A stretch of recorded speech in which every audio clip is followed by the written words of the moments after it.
Listo, doctor. Si quiere, vamos a comenzar. Así mientras le presento, se terminan de unir algunos participantes. Está la doctora Marta. Doctora Marta, qué linda. Buenas tardes. Gracias por estar por aquí.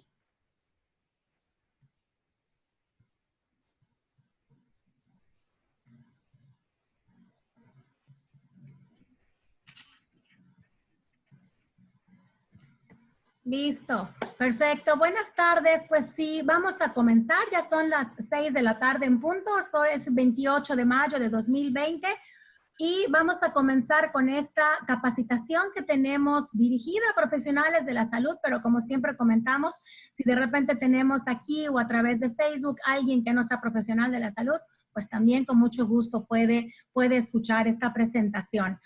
Yo me presento, soy la licenciada en nutrición Ileana Fajardo y soy la directora de nutrición de la Secretaría de Salud de Yucatán. Y como todos los jueves, a partir de que comenzó esta pandemia, ¿verdad? Hemos estado acercando algunos recursos virtuales, tanto para público general como para profesionales de la salud.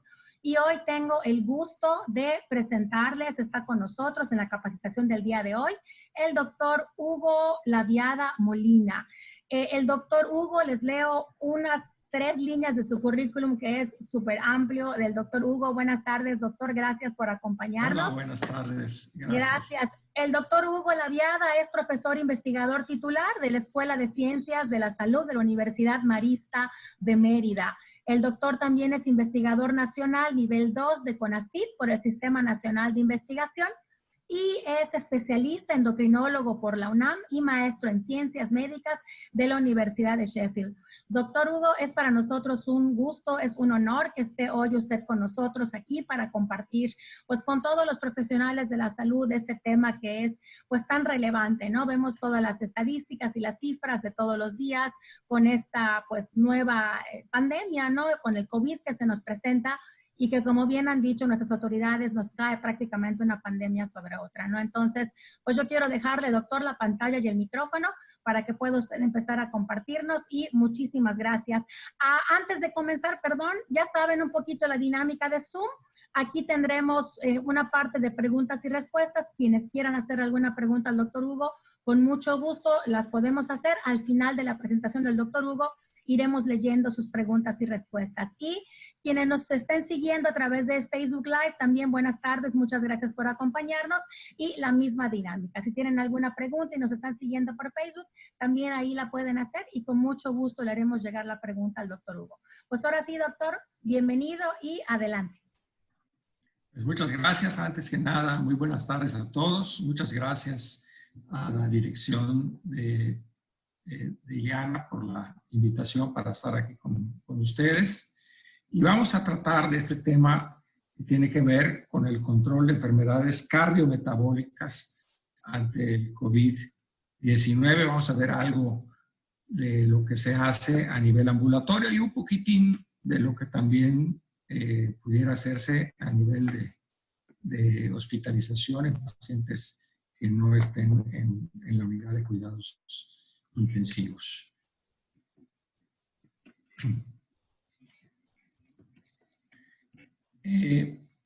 Para empezar, hablar de que estos pacientes que vemos con diabetes, ¿verdad?, muchas veces presentan el síndrome hiperglucémico, pero muchas veces van a presentar también la constelación de manifestaciones del síndrome metabólico. Y el riesgo de mortalidad en estas personas, dependiendo la cantidad de elementos agregados que tenga, porque un mismo paciente puede tener un solo factor de riesgo, como podría ser diabetes, que incrementaría su mortalidad o su riesgo de muerte hasta 3 veces, hasta la suma de varios factores, que en estos casos, cuando tenemos un paciente, por ejemplo, con cardiopatía isquémica previa, con hipertensión, diabetes y obesidad, puede llegar a incrementar su riesgo de muerte si se infecta y desarrolla la enfermedad clínicamente de hasta 10 veces. Entonces, esto es muy importante. Pues sabemos que esta enfermedad por este nuevo coronavirus puede presentar desde cuadros asintomáticos hasta la variedad grave. Pero es precisamente la variedad grave, la que nos preocupa precisamente en estos pacientes que vemos todos los días, que pueden tener un aceptable nivel de control, algunos, otros no tanto, y que ese nivel de control va a ser muy importante junto con el factor de riesgo que ya traen para generar elementos permisivos que faciliten al virus el deterioro y el daño multiorgánico que puede llevar a la muerte realmente. Entonces, estos pacientes de por sí tienen los diabéticos tipo 2, en más de un 80, un 85% van a ser obesos, insulinoresistentes. Muchos de ellos van a tener o coexistir con hipertensión, con obesidad, con dislipidemia y con fenómenos proinflamatorios asociados a hipercoagulabilidad, muchos de estos producidos directamente por el adipocito, y que todo ello de por sí ya está presente muchas veces solamente en el paciente obeso con síndrome metabólico. En el paciente con diabetes tipo 2, esto se encuentra ya en una línea de desarrollo mucho mayor. Todo esto se asocia a disfunción endotelial. Y ustedes han oído a lo largo de estos meses, de estas semanas que hemos sido bombardeados por tanta información, pero ya la información científica efectivamente nos habla también de fenómenos protrombóticos en la microcirculación pulmonar y a nivel de otros órganos, sistemas, a nivel de cerebrovascular, a nivel de daño renal, etcétera, que se presentan en estos pacientes y que agravan su condición y que facilitan definitivamente los desenlaces fatales. Este es un trabajo que acabamos de publicar en la revista Pathogens. Lo pueden ustedes bajar en línea, en donde precisamente tratamos de explicar cómo se juntan en este cruce de caminos la pandemia infecciosa de un virus, de un agente infeccioso, un microorganismo, con la pandemia de una enfermedad crónica, en donde uno pensaría pues que podrían tener en relación estas dos enfermedades. Bueno, pues también seguramente ustedes han estado oyendo de esta famosa tormenta de citoquinas, que es una reacción hiperinflamatoria en donde el organismo trata de combatir al virus, pero que probablemente en estas personas que tienen diabetes tipo 2, con alteraciones glucémicas, con alteraciones en la secreción de insulina, con la variabilidad en sus niveles de glucosa, inflamación crónica de bajo grado y alteraciones difusionales inmunitarias, al presentarse y conjuntarse con la presencia del virus que produce un asalto o un secuestro de vías metabólicas celulares al invadir y replicar el virus, entonces tenemos este fenómeno de la tormenta de citoquinas. Pero si ustedes se fijan, ya había un problema de citoquinas preinflamatorias previas. Es este estallido, digamos, esta colisión de un fenómeno proinflamatorio de bajo grado con un fenómeno inflamatorio agudo, lo que va a hacer que estos sujetos tengan un más alto riesgo de desarrollar falla multiorgánica con un estado hiperinflamatorio que puede llevarlos a la muerte. Esto no se desarrolla solamente en el sujeto diabético, sino que lo podemos ver en personas con simplemente obesidad, particularmente con obesidad visceral, e incluso en personas no tan obesas que tengan lo que llamamos disfunción del tejido adiposo, que se caracteriza precisamente por alteraciones inflamatorias crónicas de bajo grado, es decir, adipocitos que son particularmente proclives a producir factor de necrosis tumoral alfa, interleucinas, proteínas que se expresan también como marcadores de inflamación, como la proteína C reactiva a nivel hepático, o como fenómenos de cambios de adhesividad endotelial, o bien también liberación de sustancias protrombóticas como el inhibidor del activador de plaques vinógeno PAI-1, que también es producido por el adipocito desde etapas más tempranas incluso de que una persona pueda tener diabetes. Cuando tenemos diabetes, tenemos otros elementos que exacerban este estado proinflamatorio. De manera que la obesidad que concurre con la diabetes tipo 2 genera un agravamiento y casi siempre coexisten. Vean ustedes, por ejemplo, en sujetos sin COVID, sin enfermedad por coronavirus, comparados con coronavirus, vean ustedes cómo aquellos que son portadores de la enfermedad clínica, que rebasa el horizonte clínico, van a tener un índice de masa corporal muy importantemente destacado, incluso en niveles por arriba de 35 de IMC, ¿sí? Y los sujetos con normopeso, entre los que presentan las manifestaciones clínicas en los casos sintomáticos de COVID, vamos a ver que realmente son una minoría, ¿sí? Comparados con controles de la población general. Y si nos vamos aún peor, a los que llegan a ventilación mecánica, los sujetos con COVID que llegan a ventilación mecánica versus a los que no llegan a ventilación mecánica, es decir, que tienen las manifestaciones clínicas pero sin insuficiencia respiratoria grave, los que sí tienen requerimiento de asistencia ventilatoria, vean ustedes cómo una buena parte de ellos tienen índices de masa corporal por arriba de 30, más de la mitad de ellos, y prácticamente una minoría absoluta están en normopeso. De manera que la sola obesidad que concurre con la diabetes tipo 2 es un elemento muy importante. Vean ustedes cómo esto tiene una P en rango de significancia estadística, en donde lo que significa que no es de ninguna manera casualidad que las personas con obesidad requieran ventilación mecánica, ¿sí?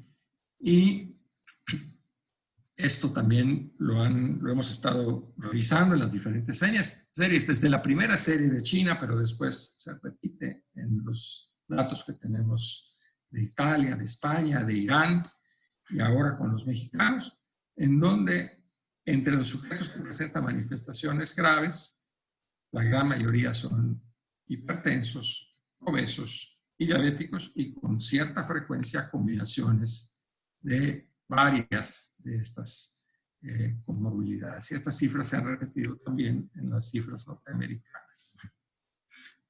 Y todo parece estar relacionado precisamente a ese fenómeno proinflamatorio que es exacerbado en el virus. Es decir, en las personas con diabetes y obesidad, y muy probablemente en los hipertensos, que también pueden tener fenómenos proinflamatorios de bajo grado, lo que vamos a ver es que precisamente el tejido adiposo en sujetos que tienen disfunción adipositaria, es decir, no solo es obesidad, sino que tienen una proclividad a que sus adipocitos son disfuncionales desde el punto de vista endocrino y en su capacidad de producir citoquinas, son adipocitos que presentan conversión macrofágica, es decir, su fenotipo macrofágico cambia de ser predominantemente de macrófagos M2, que son los que vemos en la grasa sana, por así decirlo, a ser macrófagos M1, que son altamente secretores de interleucina 6 y de factor necrosis tumoral alfa.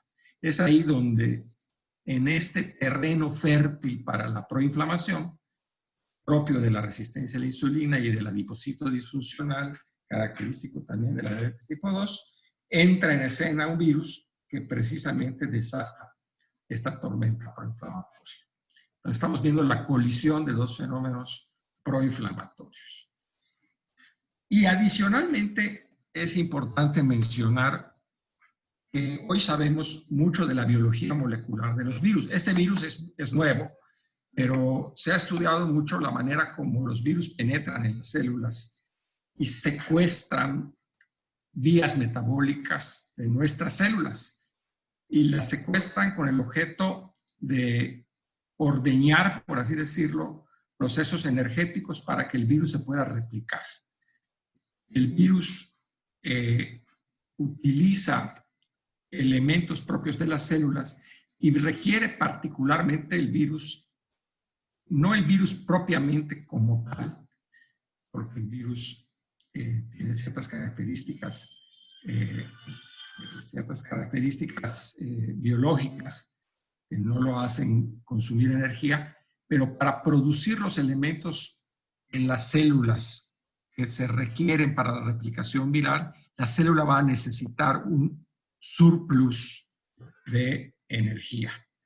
Y esa energía la obtiene el virus del metabolismo de la célula huésped. Y para ello va a requerir de glucosa, ¿sí? De la vía de las exosas, en donde normalmente tenemos producción de energía de la célula que se utiliza en el ciclo de Krebs. Pero cuando el virus penetra y replica y se intenta replicar, requiere secuestrar vías metabólicas para hacer uso de energía y de sustratos que permitan el armado y la replicación viral. Por eso hemos generado, este es un trabajo que estamos por publicar, la hipótesis de que al secuestrar esas vías metabólicas se modifican vías que tienen que ver con la inmunidad, como el interferón RF5 y otras vías metabólicas, y que muy probablemente los picos glucémicos que vemos en los diabéticos le faciliten al virus realizar este proceso de secuestro de vías metabólicas celulares que utilizan glucosa en un medio disfuncional. Y muy probablemente esto no suceda solamente en el diabético ya diagnosticado, sino en muchos pacientes con obesidad que puede ser que solamente tengan hiperglucemia postprandial y que es en esos picos o en presencia de esos picos que se facilite la replicación del virus.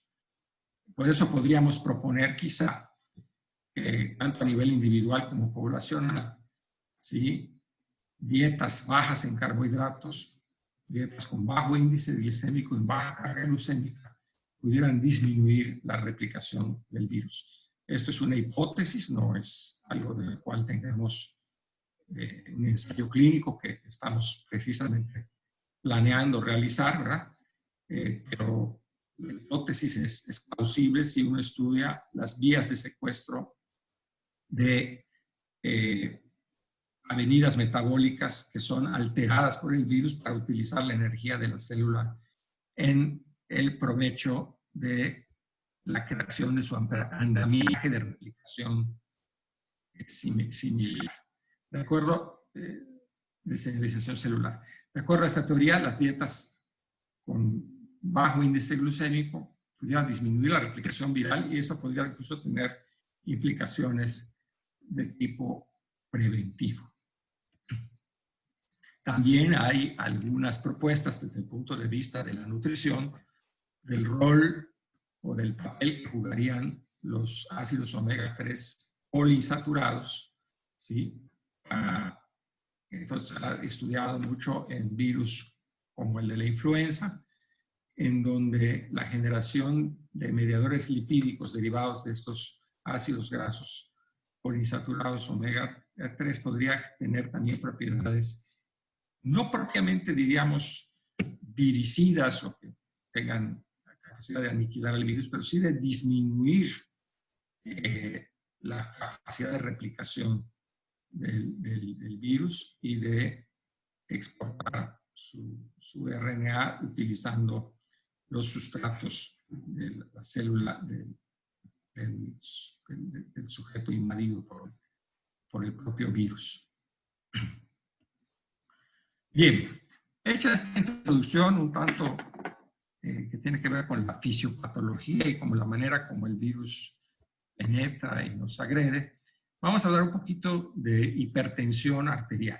Muchos de nuestros pacientes crónicos tienen diabetes, tienen hipertensión arterial, juntos o por separado, y esto es importante tomarlo en consideración porque también ha habido mucha confusión, desde que entró la pandemia en relación a el uso que pudiéramos dar a ciertos medicamentos.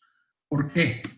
¿Por qué se generó la confusión? Bueno, porque desde los anteriores coronavirus, el coronavirus del SARS-1 y el coronavirus del MERS, el síndrome de insuficiencia respiratoria aguda del Medio Oriente, se detectó a nivel molecular que el virus, a través de sus spikes, de sus púas, que precisamente le generan el nombre de coronavirus, ¿sí?, es capaz de unirse a la enzima convertidora de angiotensina 2, que le sirve como receptor para penetrar a la célula que va a ser colonizada o invadida por el virus para luego ser utilizada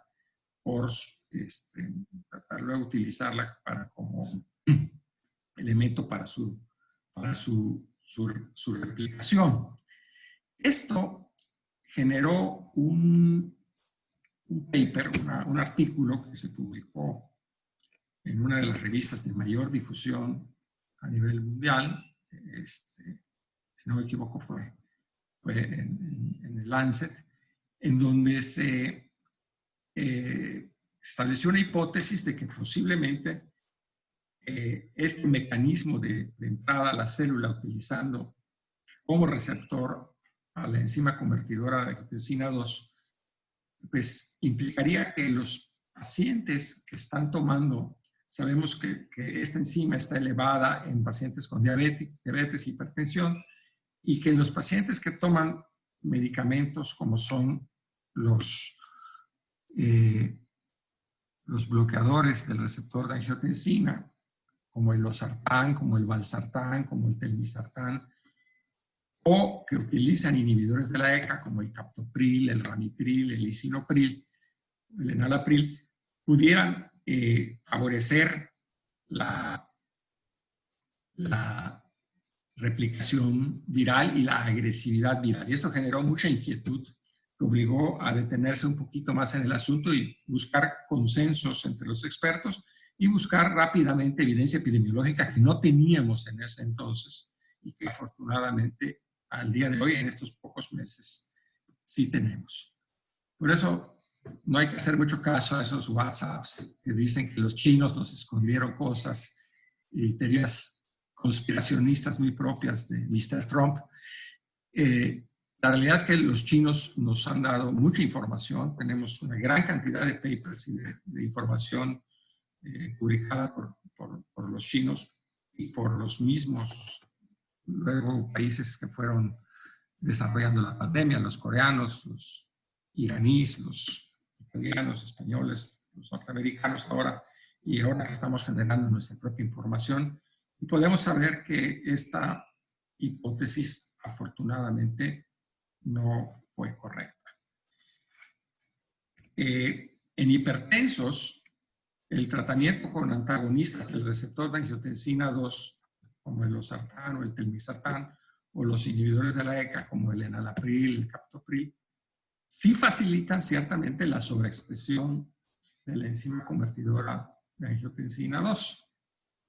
Pero hoy sabemos que una vez que el virus utiliza esa carretera o esa vía para entrar a las células, particularmente a las células epiteliales respiratorias, regula a la baja la actividad de la enzima convertidora de angiotensina 2 y que esta disminución de la actividad de esta enzima utilizada por el virus, al regularse a la baja, se incrementa la actividad de angiotensina 2 y la angiotensina 2, esta sí que puede ser muy tóxica para producir daño alveolar severo.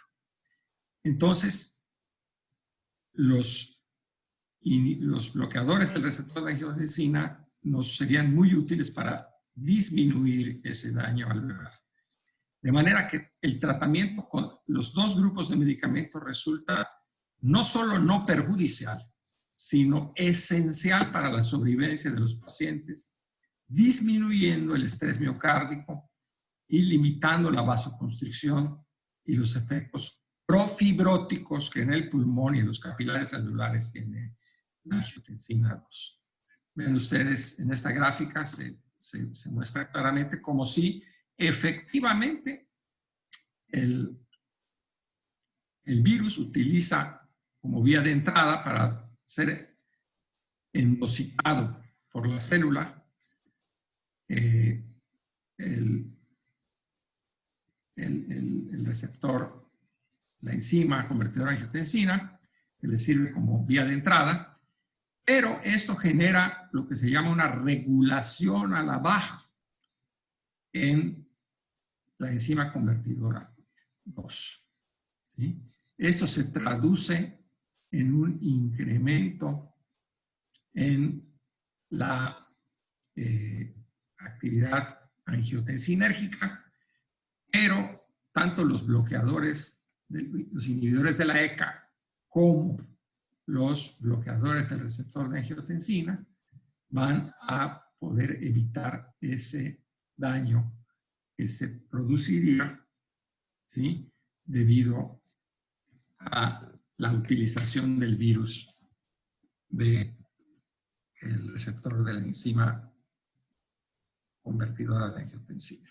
Entonces, estos medicamentos van a evitar realmente, no favorecer, van a evitar realmente el daño agudo del pulmón, va a evitar el remodelamiento miocárdico adverso, que es susceptible de producirse, sobre todo en estos pacientes con diabetes e hipertensión, que tienen un daño previo en la función miocárdica, tienen con mucha frecuencia insuficiencia cardíaca inadvertida,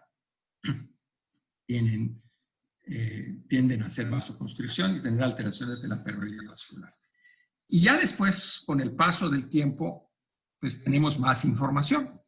Por ejemplo, ya dándole seguimiento a cerca de 9,000 pacientes con la enfermedad por este nuevo coronavirus, en 169 hospitales de 3 continentes, de Asia, de Europa y de Estados Unidos, y tanto entre los que fallecieron y los que fueron dados de alta como sobrevivientes, no se encontró mayor riesgo de mortalidad entre los usuarios de inhibidores de la ECA o de bloqueadores del receptor de angiotensina.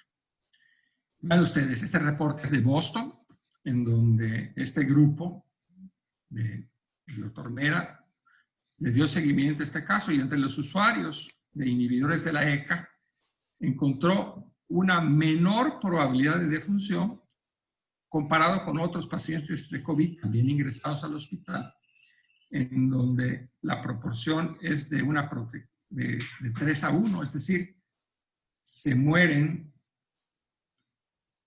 3 veces menos, ¿sí? Eso es lo que quiere decir esta protección del 67% proporcionada por el uso y el mantenimiento, el uso previo y el mantenimiento durante su ingreso de sus medicamentos del sistema renina-angiotensina-aldosterona, que son inhibidores de la ECA o inhibidores del receptor, bloqueadores del receptor de angiotensina. Este es otro estudio recién publicado en donde se puede apreciar aquí en este panel, en la parte izquierda de la diapositiva, van a ver ustedes a quienes son personas que padecen COVID, pero que no usan estos medicamentos, y los que sí los usan. Y ven ustedes cómo la enfermedad severa y la mortalidad es más frecuente en el grupo, ¿sí?, de no usuarios de inhibidores de la ECA y de bloqueadores de receptor de angiotensina. Y si se miden interleucinas, ¿sí?, entre no usuarios de bloqueadores de angiotensina e inhibidores de la ECA, vamos a ver que los niveles de interleucina, o sea, de un marcador de inflamación, particularmente inflamación vascular, la interleucina 6, es más bajo en los pacientes que son usuarios de estos medicamentos antihipertensivos. O sea, que no solamente es la protección antihipertensiva, sino que también parecen conferir cierta protección a la disfunción endotelial a nivel vascular.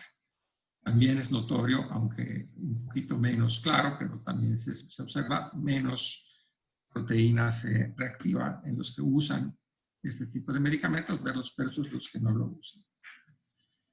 Entonces, la primera conclusión en términos de control cardiometabólico es que nuestros pacientes deben tener un buen control de su presión arterial y mantener sus antihipertensivos de estos dos grupos de fármacos que actúan sobre el eje renina, angiotensina, aldosterona. La otra es que pues, estos medicamentos, si el paciente está con descontrol hipertensivo, no sustituirlos, sino agregarle otros medicamentos, como pudieran ser calcioantagonistas o diuréticos a dosis bajas, o incluso, si fuese necesario, betabloqueadores. Pero no sustituirlos, sino mantenerlos, porque pudiera ser que ayuden a evitar la gravedad y disminuir en algún grado la mortalidad. La enfermedad cardiovascular puede ser un fenómeno primario para COVID, pero también puede ser secundaria al daño agudo pulmonar, es decir, la hipoxia genera la insuficiencia respiratoria, genera de hecho una sobrecarga cardíaca con mayor potencialidad de daño en pacientes con insuficiencia cardíaca preexistente o con enfermedad coronaria previa. A esto aunamos lo que ya mencionamos, la tormenta de citocinas, que origina un mayor desbalance, y eso es desencadenado por la actividad, o la hiperactivación más bien, de células T, que favorecen la producción incontrolada de interleucinas, particularmente la interleucina 6, que ya habíamos mencionado, y la interleucina 17, entre otras citoquinas, contribuyendo a la enfermedad cardiovascular característica que se ha visto que complica y que agrava el COVID-19. Por eso también se investigan hoy algunos anticuerpos monoclonales dentro de los ensayos clínicos que se realizan en todo el mundo como blanco terapéutico para disminuir la actividad, particularmente de la interleucina 6. El polizumab, que tanto se ha escuchado también como uno de los fármacos que se está utilizando ahorita como en los ensayos clínicos como alternativas de tratamiento, aunque todavía no tenemos información dura de qué tanto puede ayudar. Entonces, esta hiperactivación del sistema inmune, junto con otras alteraciones también inmunometabólicas, que ya veíamos que el paciente diabético, hipertenso, obeso ya las trae muchas veces de base, de manera silenciosa, generan inestabilidad en las placas de ateroma y contribuyen a detonar eventos coronarios en un escenario que de por sí ya es complejo desde el punto de vista inmunometabólico en el paciente diabético, obeso, hipertenso, aún sin COVID. Esta diapositiva es un poquito compleja, pero aquí resume un poco todo lo que hemos estado mencionando. Cómo el virus penetra a través de la enzima convertidora de angiotensina 2 a la célula, genera invasión celular, particularmente en los epitelios respiratorios, pudiendo llegar hasta hacerlo a los alveolos, pero también puede generar un daño miocárdico. El virus puede invadir células miocárdicas y generar desde una miocarditis fulminante hasta daño miocárdico que disminuye la función cardíaca y que pueda favorecer falla cardíaca, así como que también puede asociarse, y esto lo vemos en simultáneo, ¿sí?, a estos fenómenos inmunológicos que caracterizan esa hiperactivación inmunológica con tormenta de citoquinas que en un endotelio que es disfuncional, como lo sabemos en los pacientes con diabetes, síndrome metabólico, hipertensión, obesidad y dislipidemia, tenemos placas inestables que pueden generar incluso síndrome coronario, que el paciente con COVID termine falleciendo por un problema fulminante a nivel cardíaco. Y por otro lado tenemos fenómenos protrombóticos, los famosos microtrombos de los que tanto se han hablado. Pues tenemos una neumonía por un lado, el fenómeno microtrombótico, el fenómeno inflamatorio y daño miocárdico específico producido por el virus, que resulta de esta manera un virus proarritmógeno también. Desde los primeros días de la enfermedad, por eso es conveniente evaluar algunos marcadores. Se recomienda en pacientes sintomáticos y particularmente y con mayor razón en diabéticos, ¿sí? Medir, si es posible, deshidrogenasa láctica, ferritina, dímero D e interleucina 6. La interleucina 6, la ferritina, la deshidrogenasa láctica y la proteína C reactiva nos sirven como marcadores proinflamatorios. El dímero D nos sirve como un factor protrombótico. En los pacientes en donde tengamos elevación del dímero D e incluso en pacientes que tengan elevación de ferritina, debiéramos iniciar de manera profiláctica heparinas de bajo peso molecular, como la enoxaparina, por lo menos 60 miligramos diarios por vía subcutánea, precisamente para prevenir estos desenlaces protrombóticos o desenlaces macrovasculares fatales, como pueden ser eventos cerebrovasculares o cardiovasculares que ya están descritos en varias series en pacientes con COVID.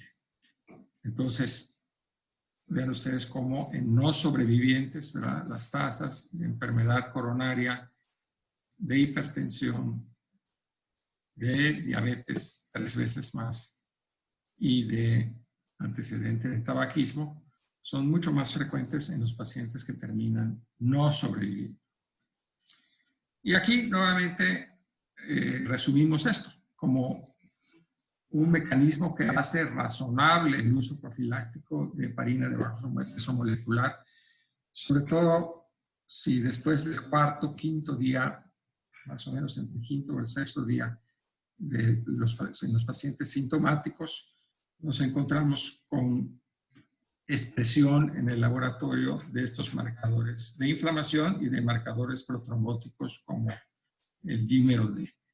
¿Por qué? Porque esos señales nos están indicando que este paciente en particular, si el paciente diabético de por sí hipertenso son más proclives a fenómenos de hipercoagulabilidad y a disfunción endotelial, la tormenta de citoquinas genera modificaciones en factores como el factor ultralento de von Willebrand,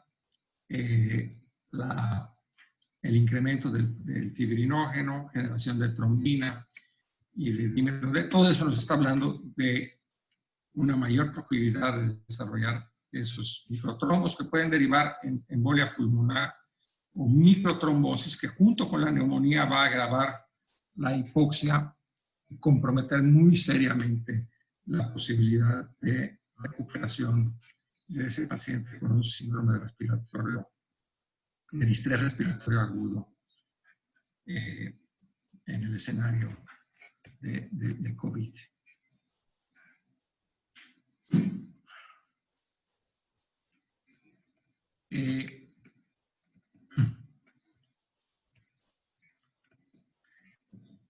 Adicionalmente, independientemente de esta colisión de factores proinflamatorios del COVID y de la diabetes, y de la obesidad y de la hipertensión y del síndrome metabólico, la diabetes per se, y esto pues por eso con mayor frecuencia sabemos que los diabéticos tienen infecciones urinarias de repetición o que sus heridas se nos complican con fenómenos microbióticos con mayor frecuencia que en los no diabéticos, o que con mayor frecuencia tienen infecciones de vías respiratorias, o neumonías, y que todas estas infecciones son más graves.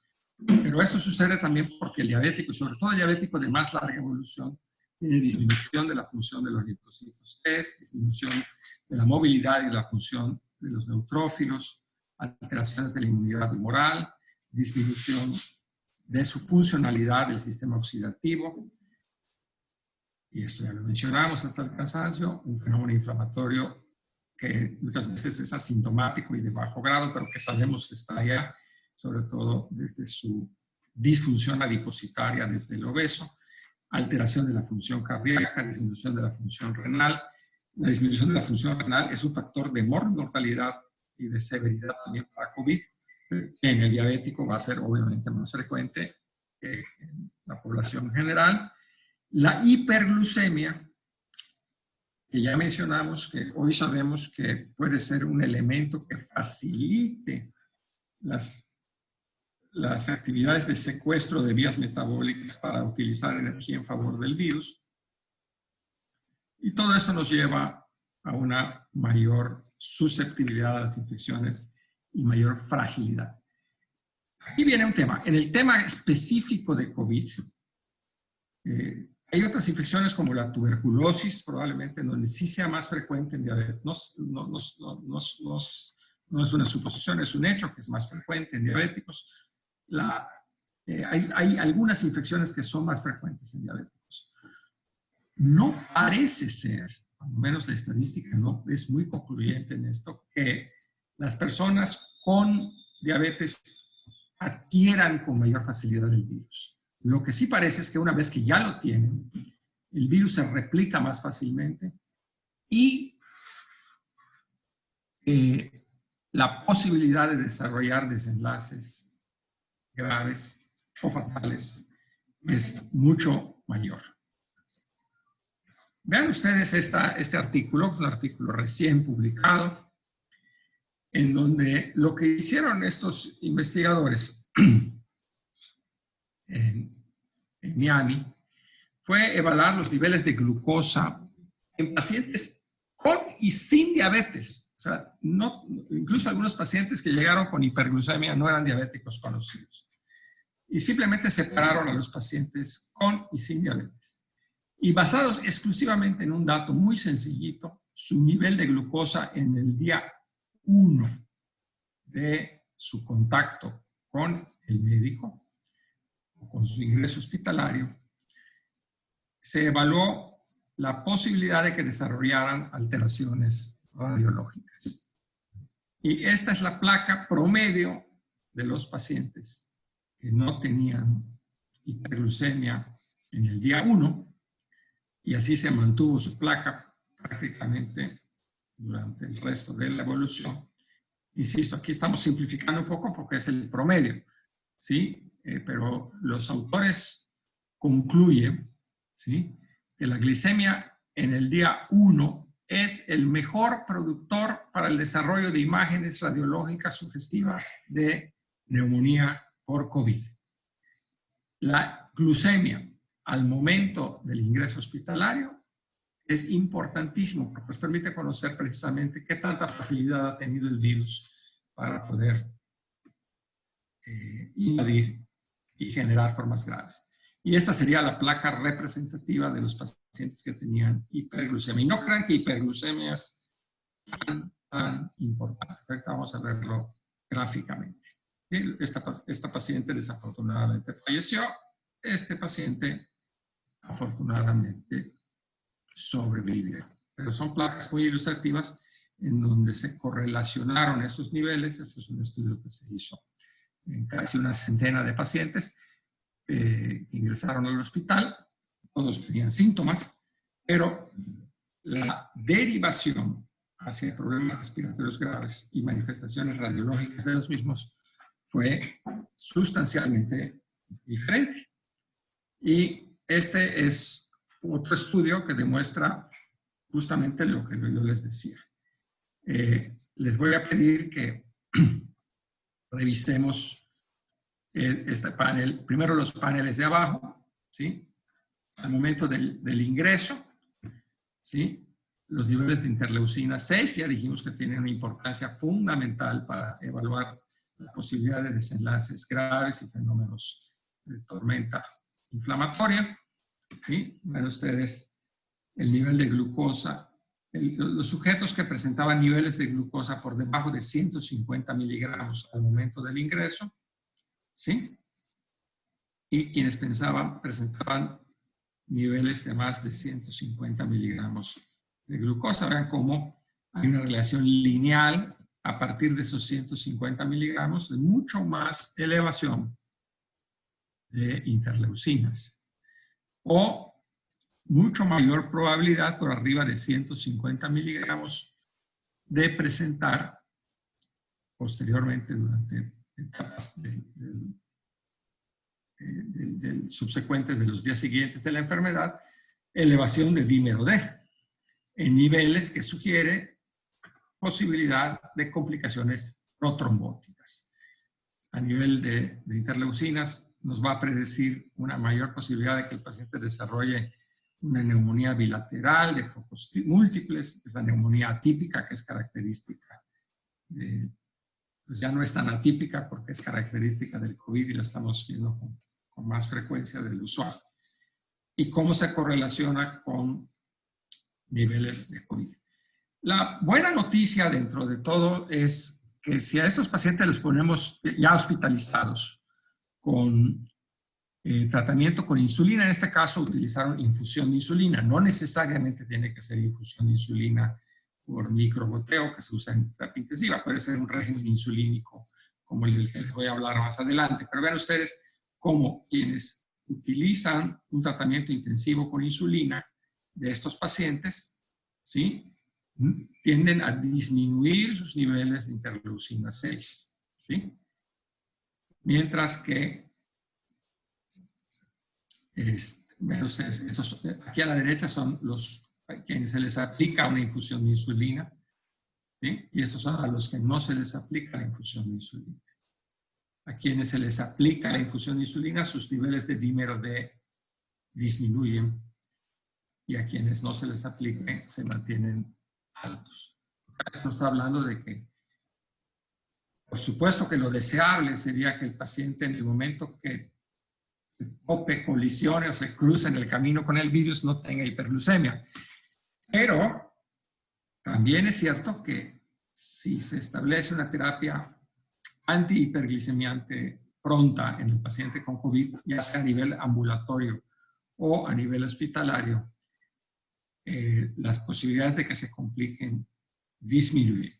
Disminuyen porque ya sabemos que el solo hecho de tener obesidad o diabetes, pero particularmente si están descontrolados, ensombrece el pronóstico, y que aún en sujetos con diabetes, pero que puedan tener un muy buen control o que los llevemos a muy buen control rápidamente, pues pudiéramos disminuir ese riesgo de desenlaces fatales. Ahora, ¿qué medicamentos utilizar en nuestros pacientes que están en la calle y a quienes estamos viendo en la consulta externa? Todo esto anterior es para hacernos conscientes de la importancia del control glucémico y de que no podemos ser complacientes con niveles. En estos momentos de la epidemia no podemos ser complacientes con niveles de 150, que normalmente podemos decir, ahí se va, el paciente no está descompensado. ¿Sí? Aquí tenemos que ser mucho más exigentes. ¿Qué usar? Bueno, todas las combinaciones de drogas son útiles en el paciente para alcanzar niveles óptimos de control previo. Puede ser metformina con una sulfonilurea, puede ser un inhibidor de DPP4, puede ser un análogo de GLP-1, puede ser combinaciones de orales con insulina, pueden ser combinaciones de orales con análogos de GLP-1, o puede ser solo insulinas. Algunos investigadores, como el doctor Drucker, que es un experto a nivel mundial sobre terapias basadas en incretinas, sugieren que las terapias basadas en incretinas, ya sea inhibidores de DPP4 como la linagliptina, la sitagliptina o la alogliptina o la saxagliptina, pudieran tener ventajas adicionales por efectos antiinflamatorios propios de las terapias basadas en incretinas, Y lo mismo se pudiera decir quizá de los agonistas inyectables de GLP-1 como liraglutide, como semaglutide, en fin, cualquiera de los análogos de GLP-1 inyectables que están disponibles. Pero si no está bien controlado nuestro paciente, lo que tenemos que hacer es adicionar. ¿Sí? Adicionar un segundo, un tercer fármaco, y si aún así no se controla, adicionar insulina como tratamiento exclusivo o sobre los orales. Se vale de todo, siempre y cuando estemos adicionando mecanismos de acción que sean complementarios. Entonces, este momento de la epidemia, para mí, es un momento clave en donde podemos proponer intensificar el tratamiento o insulinizar. Hay que explicarle a los pacientes que no se trata de quitar medicamentos, se trata de adicionar. Intensificar implica sumar efectos aditivos. Entonces puede ser intensificar o insulinización. En los pacientes asintomáticos podemos utilizar cualquier medicamento. En pacientes sintomáticos, es decir, el paciente que ya tiene fiebre, que ya tiene tos, que tiene cefalea, datos de infección, se recomienda, como en cualquier proceso infeccioso, suspender inhibidores de ICGLP2, como la dapagliflozina, la empagliflozina o la caragliflozina, que son los tres que tenemos en México. No porque el medicamento sea malo, sino porque se ha visto que en presencia de procesos infecciosos pudieran favorecer fenómenos de cetoacidosis diabética. Entonces, durante el proceso infeccioso, durante el proceso febril de manifestaciones clínicas, se sugiere suspender este grupo de medicamentos y los cuales se pueden reanudar una vez que pase la infección activa. La metformina solo se sugiere suspender en caso de que los pacientes cursen con creatininas elevadas. Aquí me equivoqué, es más de 1.2 miligramos en mujeres o más de 1.4 de creatinina en varones. Y en el paciente que no está bien controlado es una muy buena oportunidad para agregar una insulina NPH o una insulina de acción prolongada como Glargina o Detemir.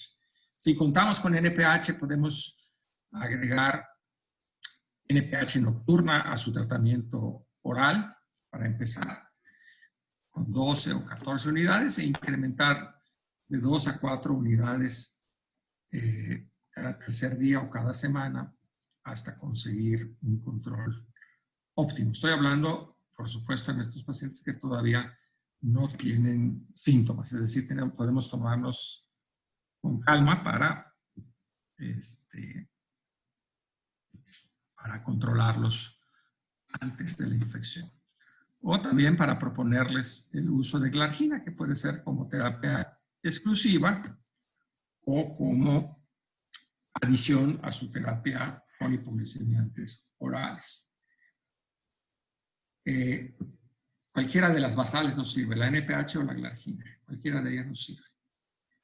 Y en pacientes que aún así no estén controlados, es conveniente iniciar un esquema basal-bolo en donde agregamos insulina rápida antes de al menos de su comida principal. Entonces ya tendríamos insulina basal más el bolo, que sería al menos insulina rápida antes de su comida principal. En nuestro caso, pues sería la comida del mediodía. En pacientes, voy a hablar de pacientes hospitalizados, no graves, no en terapia intensiva, o en pacientes que, veía yo que hay una pregunta ahí en el chat, de que si hay que ingresar a todos los pacientes con obesidad, diabetes o hipertensión. No, porque aún ellos pueden presentar las formas leves de la enfermedad. Lo que sí es que la vigilancia domiciliaria en ellos tiene que ser muy estrecha. Debe incluir los marcadores de inflamación que ya evaluamos, cuando menos en el día 4, en el día 7 u 8, y si no presenta datos que sugieren proceso neumónico, pues son pacientes que podemos vigilar en casa, si contamos con un oxímetro, etc. Pero esos pacientes sí van a requerir preferentemente, y yo sugiero fuertemente, utilizar insulina. ¿Por qué? Porque no podemos darnos el lujo de que el virus se replique y que nos genere una replicación que nos lleve a esa famosa tormenta de citoquinas. Entonces, vean ustedes cómo en pacientes hospitalizados, son hospitalizados no graves, ¿sí?, con niveles por arriba precisamente de 140 o de 160, es donde vamos a tener complicaciones, ¿sí?, y en donde los desenlaces van a ser más severos. Llámense desarrollo de neumonía, de insuficiencia renal, de falla respiratoria, infarto al miocardio, complicaciones o sobreinfección bacteriana.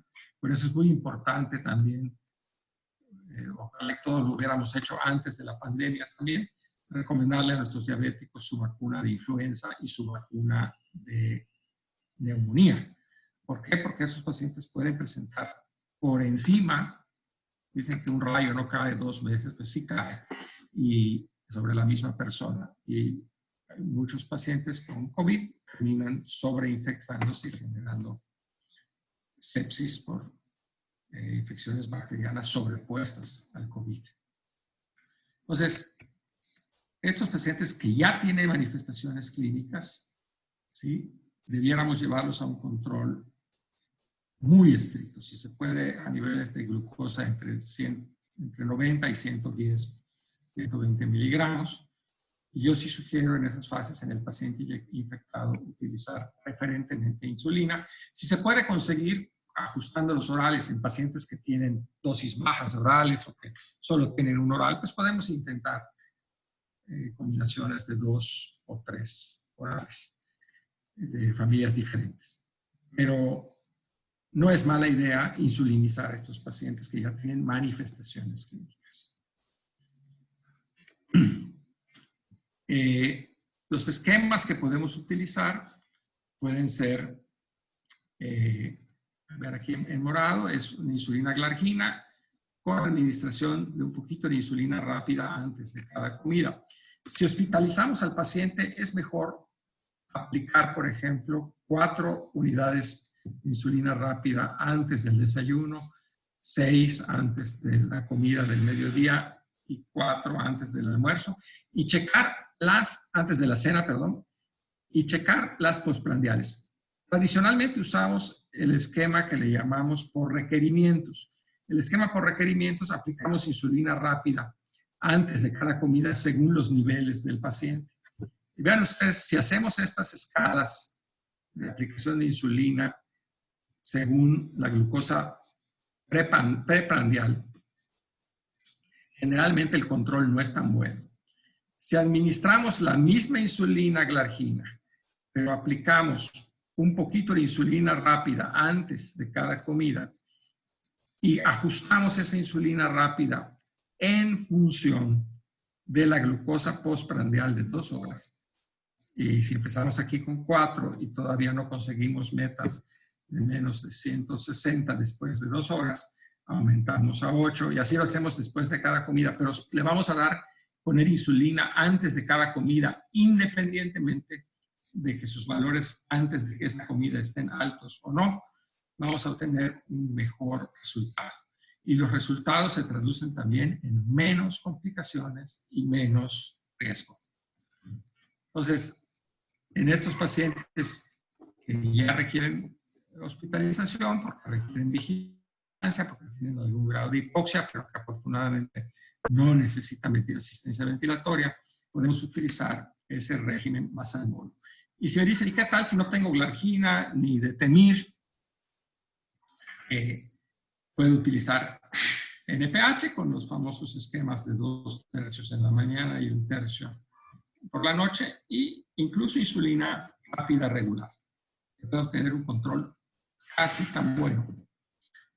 Quizá yo diría igual de bueno, con un poquito menos de riesgo de hipoglucemia con el régimen con glargina o con lepemir, pero el que no tengamos esas insulinas no nos inhibe de poder utilizar NPH y bolos de insulina rápida regular convencional. Y otra posibilidad en pacientes no graves, tanto en el domicilio como en hospitalizados no graves, puede ser utilizar una insulina basal, como puede ser insulina glargina o 2 dosis de NPH, con inhibidores de DPP-4 en lugar de la insulina rápida preprandial. Esto ha mostrado casi la misma eficiencia en pacientes no graves. Pero si se nos escapa, pues sí tendríamos que utilizar. Y si hacen para terapia intensiva, lo que se ha visto que lo mejor es utilizar incluso insulina rápida por infusión continua. Es un panorama, sé que es mucha información para poco tiempo y que hay otras muchas cosas que podemos tocar, pero me gustaría que aprovecháramos más el tiempo para comentarios, preguntas y respuestas en la medida que pudiéramos. Tengo algunas preguntas aquí ya. Sí, doctor, muchas gracias. Sí, hay varias preguntas por aquí en Zoom, igual hay algunas preguntas en Facebook. Doctor, ¿quiere leerlas usted? ¿Quiere que yo se las vaya leyendo? Si gustas, puedo leer las que ya tengo acá y las de Facebook, perfecto. esas así no las tengo a la vista. Voy a empezar por los que ya están aquí en el chat. Dice, en pacientes con diabetes tipo 1, jóvenes, se pueden considerar de alto riesgo para contraer COVID-19. Los estudios que se han hecho en diabetes tipo 1 no demuestran, quizá por la juventud de los pacientes, en pacientes jóvenes, no demuestran que exista mayor susceptibilidad para adquirir la infección e incluso tampoco con una atención, claro que también son pacientes que sí deben tener una vigilancia especial por la misma diabetes, pero no se ha encontrado que sean pacientes que tengan la misma morbilidad y mortalidad que los diabéticos tipo 2. Por supuesto que un diabético tipo 1 es un paciente que va a requerir mucha vigilancia, pero probablemente en función de su juventud y de que todavía no tienen daño orgánico en corazón, en riñones, en el endotelio, de la misma magnitud que los adultos de diabetes tipo 2 y con muchos años de evolución, parece ser que no les va tan mal. Pero pues sí, obviamente son pacientes que requieren vigilancia.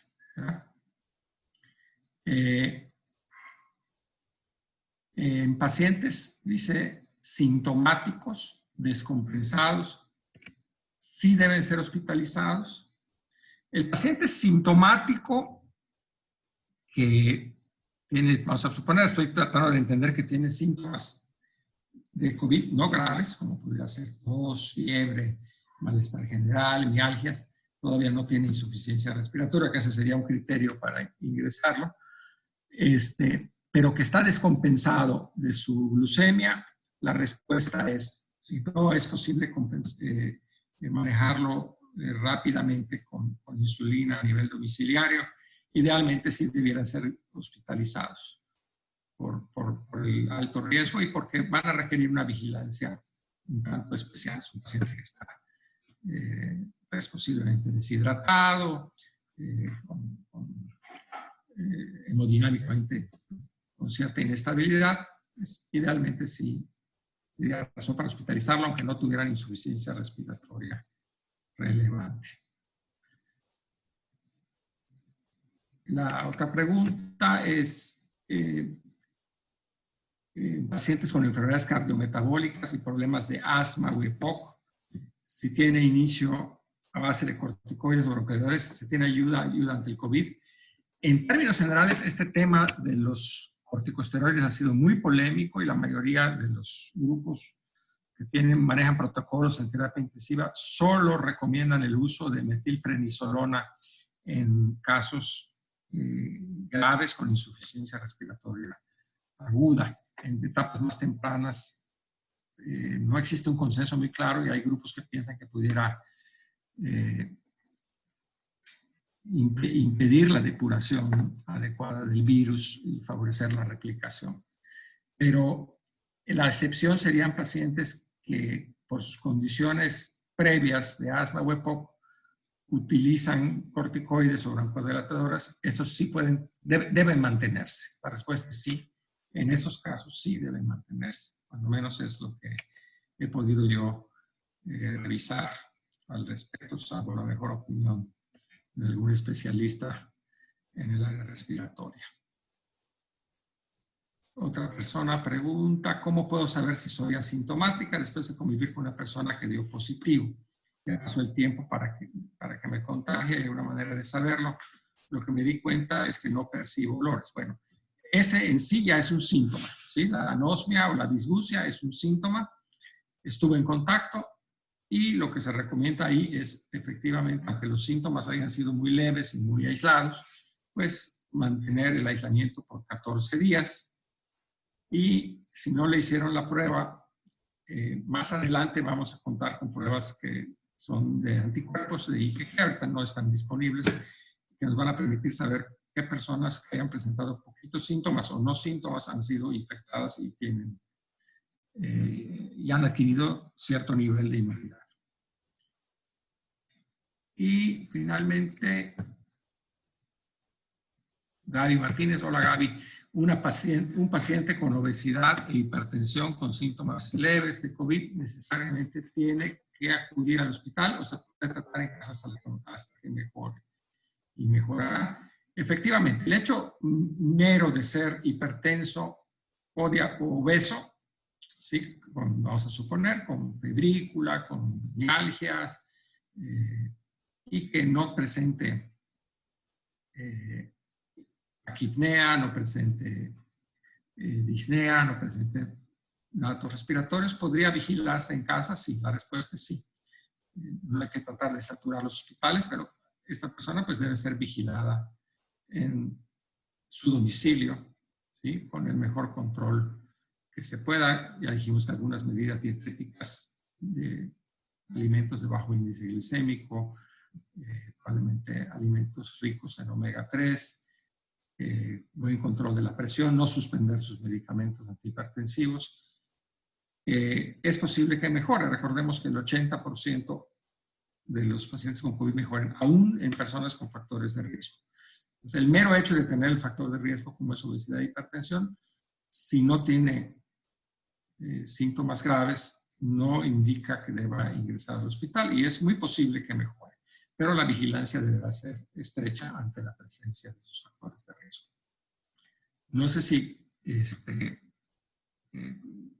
hay otras preguntas. Doctor, mire, dice, buenas tardes, doctor. La pregunta es, dice, utilidad, costo, beneficio de los marcadores inflamatorios en el control de la enfermedad crónica cardiometabólica en el primer contacto. Bueno, estos marcadores de inflamación, estamos hablando aquí en el escenario del paciente que tiene síntomas de COVID. Es decir, en un paciente que no tiene síntomas de COVID y que es un paciente obeso, hipertenso, con síndrome metabólico, con diabetes, podemos dar por sentado que tiene, y está demostrado, alteraciones en esas citocinas. Algunos grupos están desarrollando algunos marcadores como el índice adiponectina-leptina. Es un índice que nos permite saber qué pacientes probablemente tienen más exacerbados todo el conjunto de factores proinflamatorios. Es posible que ese tipo de índice nos pueda servir para factores pronósticos, pero realmente las pruebas que pidamos son pruebas que nos deben llevar a tomar decisiones. Entonces, en la paciente ambulatorio común no nos llevaría, ese paciente sabemos que van a mejorar sus factores proinflamatorios, bajando de peso, mejorando su control arterial, llevando una dieta, haciendo ejercicio y tomando sus medicamentos para el control de su enfermedad crónica. Entonces, no se justificaría. En el escenario de un paciente con COVID sí se justifica porque el disparo de marcadores como son la ferritina, la proteína C reactiva, el dímero D,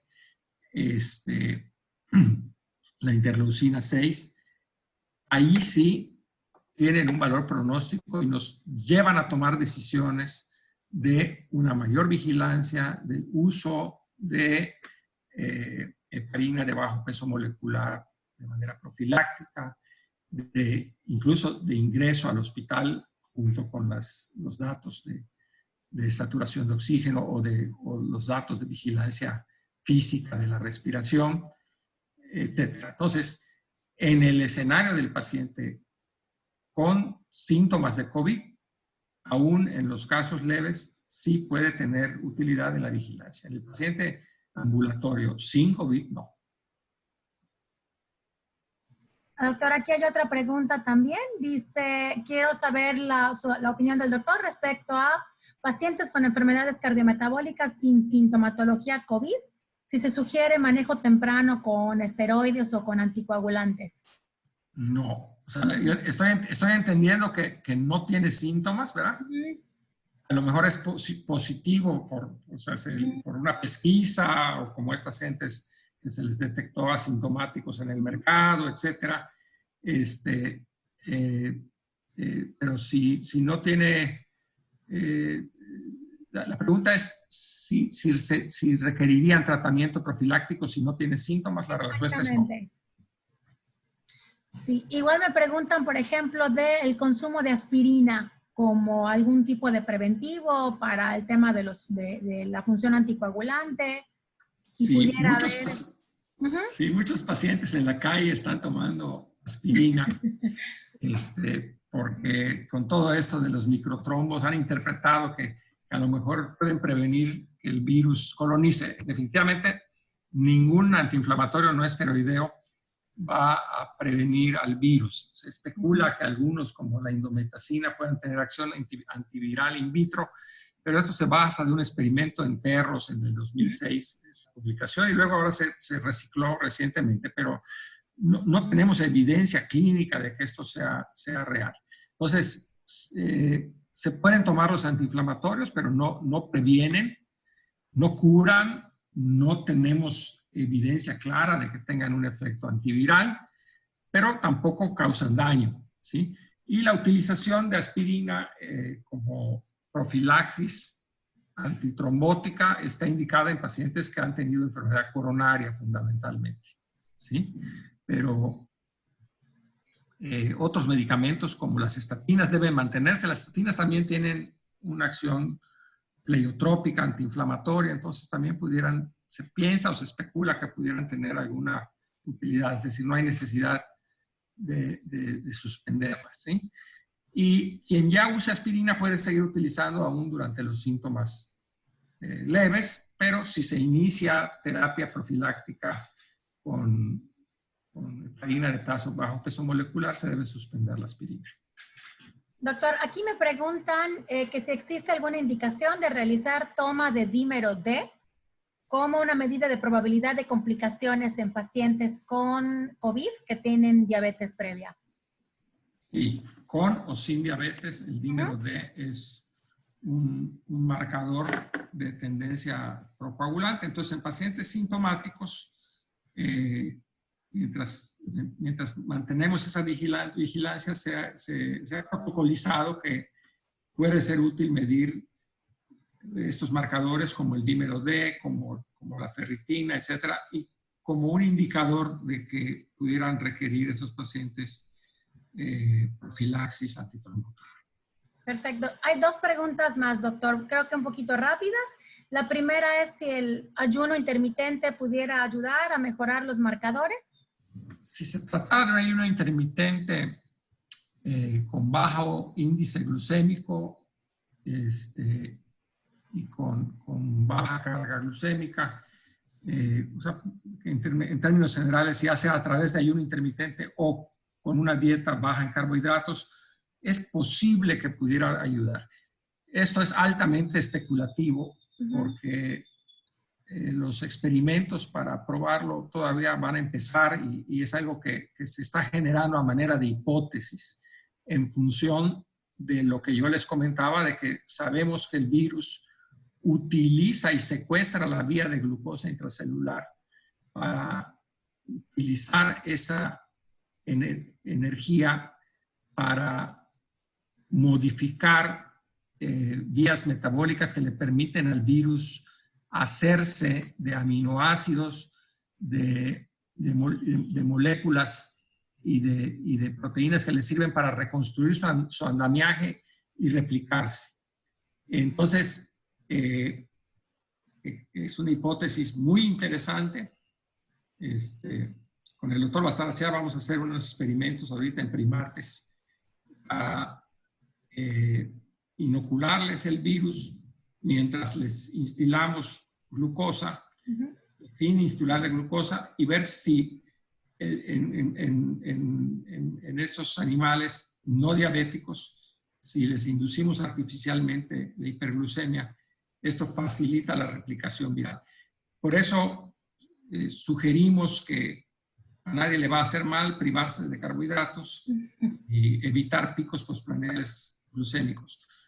Pero la eficacia, pues, en este momento es de que pueda ser una hipótesis. Creo que podría ser recomendable, pero, insisto, no es una recomendación al día de hoy basada en evidencia, sino en una hipótesis de trabajo molecular.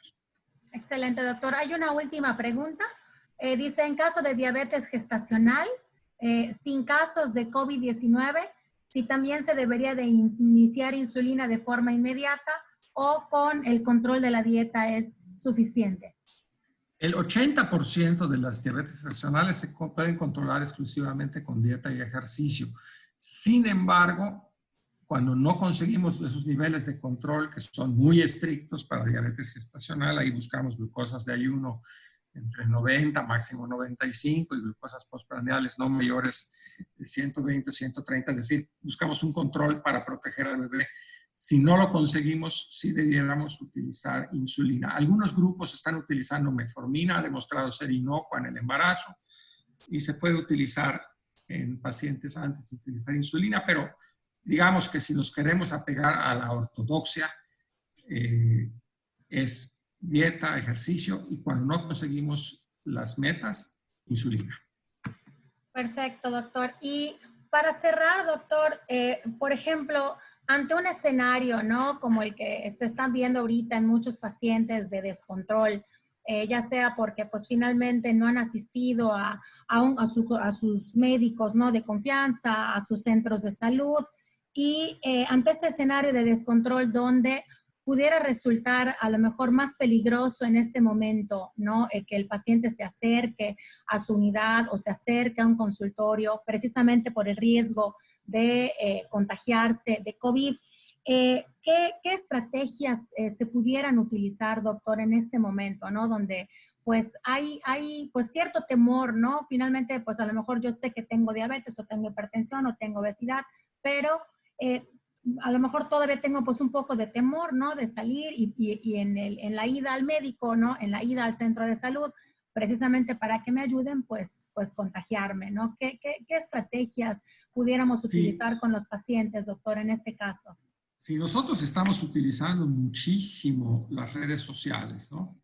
El contacto como el de ahorita que estamos teniendo a través de este tipo de instrumentos, las videollamadas y el mismo WhatsApp, que sabemos que en condiciones normales, o el Messenger de Facebook, en condiciones normales son imperfectos y nos pueden llevar a errores a veces por no poder examinar al paciente, etc.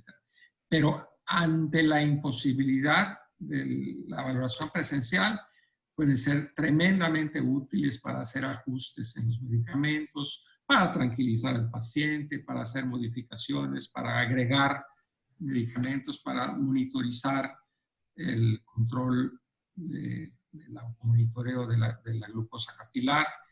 Definitivamente son instrumentos que pues, estamos utilizando con mucho éxito. Nos vuelven un poco locos porque no hay descanso para ello, pero pues realmente creo que estamos pudiendo proporcionar ayuda y una buena dosis de tranquilidad. Ahorita hay mucha gente angustiada y que pues creo que antes que brindar medicamentos y ajustar tratamientos, esquemas, que es muy importante, pues nuestra primera obligación es generar seguridad y tranquilidad. Ahorita la gente lo necesita y mucho. Muchísimas gracias, doctor. Sí, yo creo que este es de los mensajes más importantes también, yo creo, doctor, ¿no? No perder contacto con nuestros pacientes y por supuesto que como médicos, como nutriólogos, como profesionales, pues nos angustia, ¿no? ¿Qué control pueden estar llevando o el tema de sus medicamentos? Pero yo creo que lo que dice usted, doctor, es muy cierto, ¿no? A veces buscar esos acercamientos, pues ni modo, a lo mejor vía telefónica o por un mensaje, nada más para saber, pues, cómo está el paciente, pues eso también nos pudiera ayudar como profesionales de la salud a no perder este contacto y a lo mejor en ese preguntar, ¿no? ¿Cómo va todo? Pues el mismo paciente nos pudiera decir algo de su estado de salud y pudiéramos también orientarlos, ¿no? Yo creo que, doctor, le agradecemos muchísimo. La verdad es que esta plática nos actualiza mucho, nos abre mucho los ojos, ¿no? Este hallazgo de que esta glucosa al inicio, esta glucosa cuando hay un ingreso por COVID, pudiera ser, ¿no? Como un predictor para este camino que puede seguir COVID en el paciente, pues la verdad es que sí nos pone en alerta, ¿no? Porque, como usted decía, de repente somos un poquito laxos con el control, ¿no? Con el, ahí va, hombre, ahí lo voy corrigiendo. Y bueno, esta vez tuvo 150, pero pues para la próxima, ¿no? O esta vez tuvo 230, pero ahí voy. Entonces, en esta condición es una situación de vida o muerte y que define, ya, como pudimos ver en estos estudios, el pronóstico de una manera radical. Entonces, eso nos deja, ahora sí que es control. O sea, en la medida en la que mantengamos en control, pero en control de verdad, ¿no? A los pacientes, hoy los vamos a poder apoyar de una cuestión inmediata. Siempre hemos comentado que con las enfermedades crónicas pensamos mucho en el mediano y largo plazo, ¿no? Bueno, lo voy a apoyar para que no presente un infarto en 5 años o para que no desarrolle diabético en 5 años o en 8 años, pero ahora sí que COVID-19 pues nos abre los ojos a el peligro que enfrentan los pacientes con enfermedades cardiometabólicas ante los virus, ante las infecciones, que eso ha sido siempre, pero como que en este momento, ¿no? Como que a todos nos está cayendo mucho más el 20. Sabemos que los pacientes con glucosa descontrolada, como usted decía, son muy susceptibles a N cantidad de infecciones, ¿no? Pero estos hallazgos, estos papers, todo esto que se ha estado documentando de COVID, pues nos tiene que servir mucho a quienes estamos dedicados a el tema de las enfermedades cardiometabólicas, a que pues ya no es pensar en un largo plazo, ¿no? O sea, es una ayuda inmediata porque puede ser de vida o muerte para los pacientes el nivel de glucosa que están manejando, ¿no? Así que pues, doctor, muchísimas gracias. Estamos muy agradecidos de verdad con usted por parte de la Secretaría de Salud, por parte de la Dirección de Nutrición, el que haya podido compartir con nosotros esta plática. Esta plática la vamos a tener disponible, grabada en el canal de YouTube de la Secretaría de Salud. Quien la haya pescado allá al final, no se preocupen, la van a poder ver sin ningún problema en algunos días en la página de la Secretaría de Salud. Pueden verla, está en la página también de Facebook de una servidora, LN Ileana Fajardo. Ahí la pueden también ver porque se está transmitiendo en vivo por esa vía. Y si tienen alguna pregunta, algún comentario para el doctor, pues el doctor nos está dejando ahí su correo electrónico.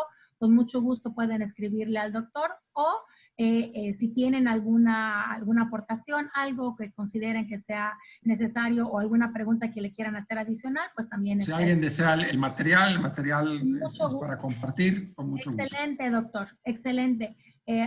Dirección de nutrición @ssy.gov.mx, ahí le pedimos al doctor que nos mande la presentación y quien la necesite, pues con mucho gusto se la podemos mandar por esa vía. Pues muchas gracias, doctor, muchas gracias a toda la gente que nos estuvo siguiendo, a todos los profesionales de la salud que nos acompañaron en esta tarde. Y mañana tenemos un taller de lactancia materna. Ese está dirigido para público general, pero pues también los profesionales de la salud es bien importante que lo veamos, que estemos enterados, sobre todo con todos los hallazgos que están saliendo de la protección que ofrece la lactancia materna ante COVID-19 para los lactantes. Entonces, es bien importante que también utilicemos estas estrategias para aminorar en la medida de lo posible alguna estado o manifestación grave de COVID entre la gente. Así que, pues muchas gracias a todos. Buenas tardes, doctor, y hasta luego. Hasta luego.